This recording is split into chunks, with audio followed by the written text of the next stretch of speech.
Family. What would you like to achieve as a family in the next 5 years? You may consider goals that have a positive impact on your immediate family members, your extended family, or even friends that are like family to you. Just as companies need common goals to align the people and teams of the business, so do families. I see families grow apart and people fall out of love, and I often wonder whether having a common goal or a shared vision might have averted that drifting apart. Most people start off a long-term relationship with a common interest or goal, and as the relationship progresses, it is as though society sets the goals. Move in together, buy a home, have kids, send them off to school, work hard, build a career, provide for your family. Then, one day, you wake up and think, what am I doing this for? What is life all about? Is this it for me? A number of families and couples have participated in our Passionate People program. In some cases, it is the first time in 20 years they have shared their dreams. It's not that people don't want to share. It's just that we all get busy being busy, and life gets in the way of living.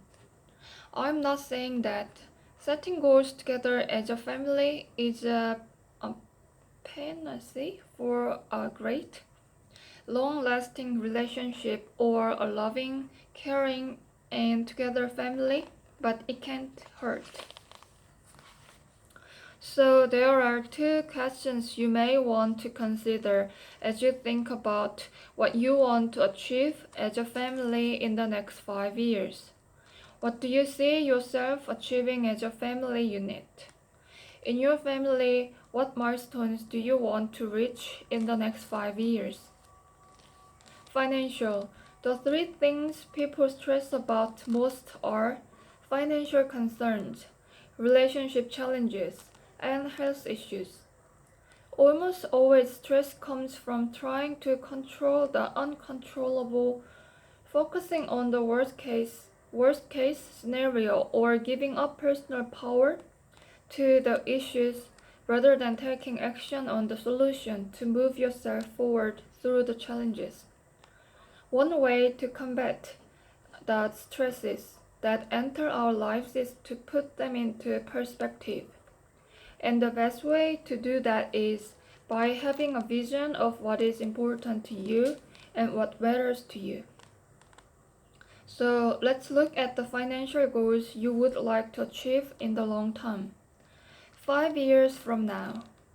These are goals that relate to the financial milestones you would like to achieve, such as your level of personal or business debt, your income, the investments you have made to create a stronger financial position for you and your family, your bank saving or the funds you have created for your retirement. It is not just about money, it could be about the emotional security you feel when you are clear on where you are heading financially. To clarify your financial milestones for the next 5 years, here are two questions to get the ball rolling. What do you see yourself achieving financially in your lifetime? What are the key financial milestones that you have accomplished? Fitness. You have nothing if you don't have your health. This is about your health and fitness vision for the next 5 years. How fit and healthy do you need to be and want to be so you can do all the things you want to do? I am not a fitness guru or a gym junkie, but I do know that I'm better for my family, for my business, and for my audiences when I'm fit and healthy. For me, fitness equals energy, And I can do so much more and have a much bigger impact in the time allocated if I had plenty of energy. It could be about losing excess kilos, attaining a certain level of fitness, slowing the biological clock compared with the calendar clock, overcoming an ailment, or completing a physical challenge, such as a marathon. There are a couple of questions you may want to ponder as you think about what you would like to achieve in this area of your life. Your health and fitness is the vehicle that carries you towards your vision. So, how fit and healthy do you want to be in the next 5 years? What do you see yourself achieving personally in your health and fitness in the future? Fun. Life is meant to be fun. Not all the time, but most of the time. When did you start taking yourself really serious and stop having fun? I get it that there are some times in your life when it is not fun. Someone close to you passed away. A child is hurt. A tragedy affects your life. These things happen to us. They are part of the fabric of life. When and where we have fun needs to be woven in between and over the top of these not so great occurrences. Now we all know that fun can happen naturally and spontaneously. However, there are some things we need to be more deliberate about as we look to the future. The first is determining what fun means to us and how we create it in our life. For me, fun is created when I can unite my passions, my family or dear friends, my work, travel, and photography. It doesn't have to be all of them happening at once, but it is a fun day when they do. To give you an example, I was recently on a work trip in Wellington, New Zealand, where my family joined me. We arrived a day early and met up with a great friend of mine who is one of the best photographers in the world, Simon Wolf. Over the years, he has taught me so much about photography. Simon gave me, Christine, and our two daughters a guided photography tour of his fair city, and all of us took photos that day. It was a great day spent exploring and pursuing our passions, a fun family day. So, what do you need to think about when you set your long-term goals relating to fun? What activities, adventures, and anticipated achievements will bring you joy and fun in the future? What do you want to explore, achieve, pursue, create, discover, experience, or participate in over the next 5 years that would be fun? Meaningful. Life is too short to let it just slip by and not feel like you are making a difference to the people who matter to you. It is too short to not to work on what's important to you, what matters and what is meaningful. For too long, people have accepted that you do what is required to make a living, and then when you retire or have time or have a few more choices, then you can do what you like. I am not talking about quitting your job or closing down your business. It is your responsibility to find the meaningful and reason behind what you do with your time, energy, and effort.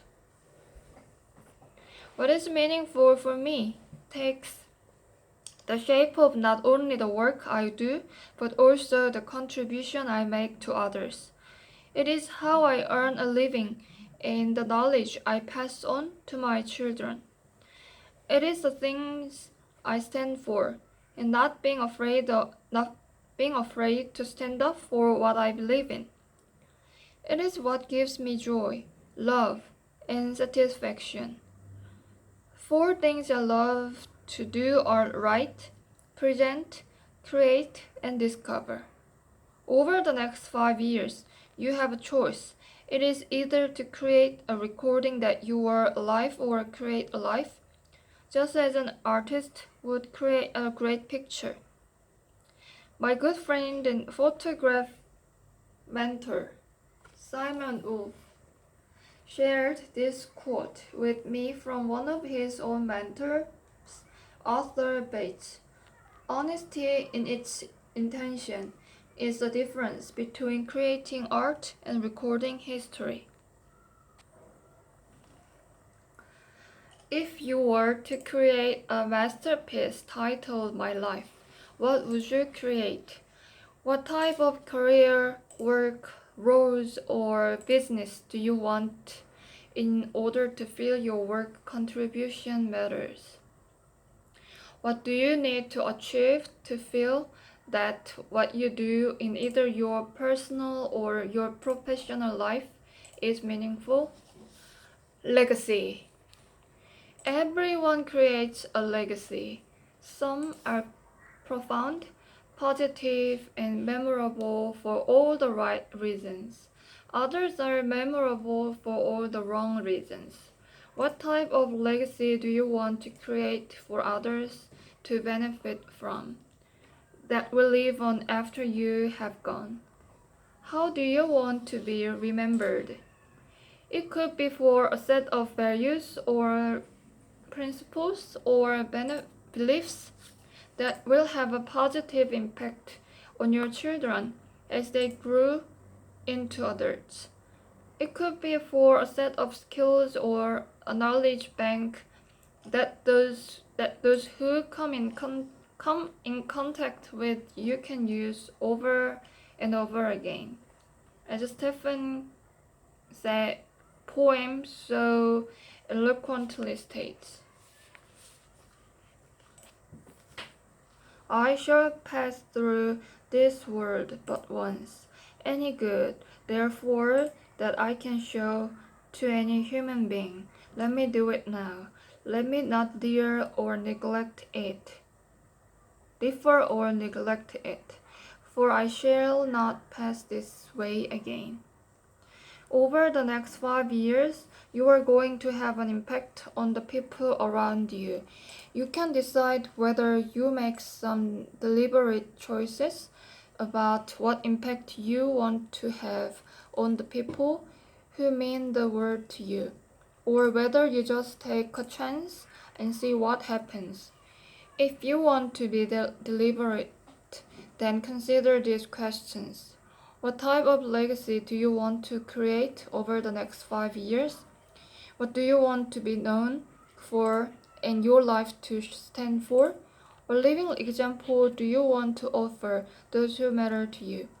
The key is first to decide how you want to feel. This is how you obtain that emotional connection we have spoken about in previous chapters, and then follow this process. We have demographic gurus, statistical experts, and actuarial boffins who can tell us how long we will live. That is nice to know, but if you want to know how much living will be done in your lifetime, you have to be your own predictor of that. It takes time to create great art, great achievements, and great results. That is why it is vital to have a great vision.